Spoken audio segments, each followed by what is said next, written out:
یہ ایک سوال ہے، آج کل موجودہ جو دھرنے ہو رہے ہیں مسنگ پرسن کے حوالے سے، تو یہاں آپ کے سوال کا جواب ہم قرآن کی اس آیت کو تلاوت کر کے دے سکتے ہیں کہ یا ایھا الذین آمنوا لا تتخذوا الیہود والنصارى اولیاء، اے مومنو یہود و نصارہ کو اپنا سرپرست نہ بنانا۔ رسول کو یقیناً اپنے علم نبوت سے پتہ ہوگا کہ مسلمان کے اوپر جو آج کل حالات ہیں، اس کے ساتھ رسول نے یہ بھی فرمایا لا معاد من لا معاشا۔ ابھی تو قرآن کا حکم ہے کہ یہود و نصارہ کو اپنا دوست نہ بنانا، یعنی اللہ کو یہ بات بہت ناگوار ہے، بہت ناپسند ہے کہ ایک مسلمان یہود و نصارہ کو اپنا بڑا بنا لے۔ اب اگر اس کی عمل نہیں کرتا تو وہ گنہگار ہے۔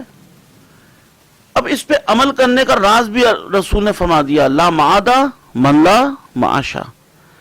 کہ جس کی معیشت کمزور ہے اس کی آخرت بھی محفوظ نہیں ہے۔ اگر آخرت کو محفوظ کرنا ہے تو پھر معیشت کو بھی مضبوط کرنا ہوگا۔ بھئی اگر پاکستان، حکومت پاکستان، پاکستانی جو ریاست ہے، اگر اس کی معیشت اگر مضبوط ہو تو اسے کیا ضرورت ہے کہ وہ یہود و نصارہ سے ادھار اور قرض لے، اور پھر جو IMF اور یہ جو بھی ادارے ہیں وہ ادارے جو قرضہ دیں تو پھر اس قرضے کی میں شرائط لگا دیں کہ ہمارا کہنا ماننا پڑے گا، اور پھر پاکستانی اداروں کی قابلیت میں کوئی شک نہیں، پاکستان کی آرمی پر کوئی شک و شبہ نہیں کیا جا سکتا اور نہ کرنا چاہیے، ان کی قابلیت میں کوئی شک نہیں، لیکن یہ کہ اگر یہ ادارے IMF اور ان لوگوں کی شرائط نہ مانے تو آپ کا ملک کیسے چلے گا؟ اب ملک کو بھی چلانا ہے، اور پھر چلانا ہے تو ان کی شرائط ماننا ہوگی۔ منتہا یہ کہ ادارے یہ سوچتے ہیں کہ ان کا کہنا تو ماننا پڑے گا ملک چلانے کے لیے، اب ان کا کہنا مانیں گے، اس سے جو خلا ہوگا وہ خلا ہم پر کر لیں گے۔ لیکن ایک بات ہے جو پوری ملت اسلامیہ، پوری ملت پاکستان کے لیے بہت ہی تکلیف دہ عمل ہے، جس طرح ایک گھر کے بچے اپنے سارے معاملات میں اپنے ماں باپ کی طرف دیکھ رہے ہوتے ہیں، اسی طرح ملک پاکستان میں پوری پاکستان کی قوم وہ آرمی اور اداروں کی طرف دیکھ رہی ہوتی ہے،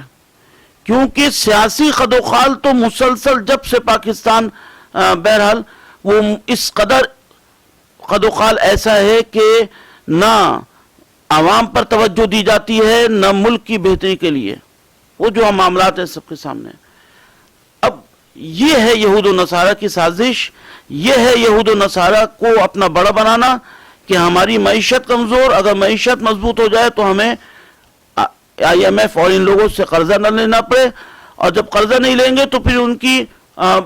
مسلسل ان کی کچھ باتوں پر عمل نہیں کرنا پڑے گا۔ ابھی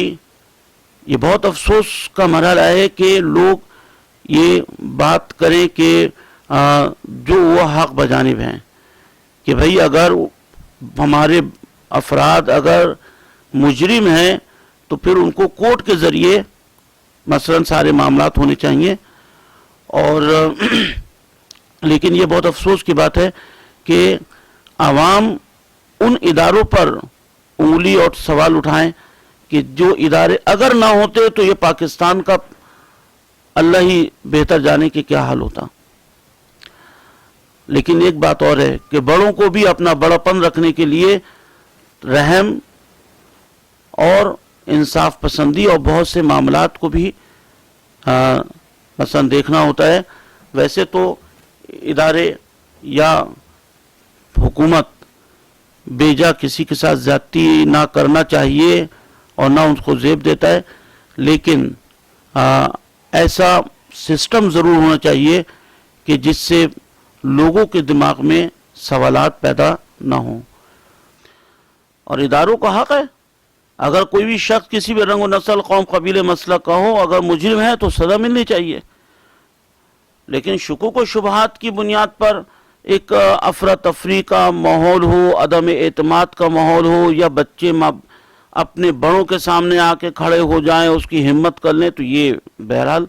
افسوس کا مقام ہے، اور اس پہ توجہ دی جانی چاہیے۔ اور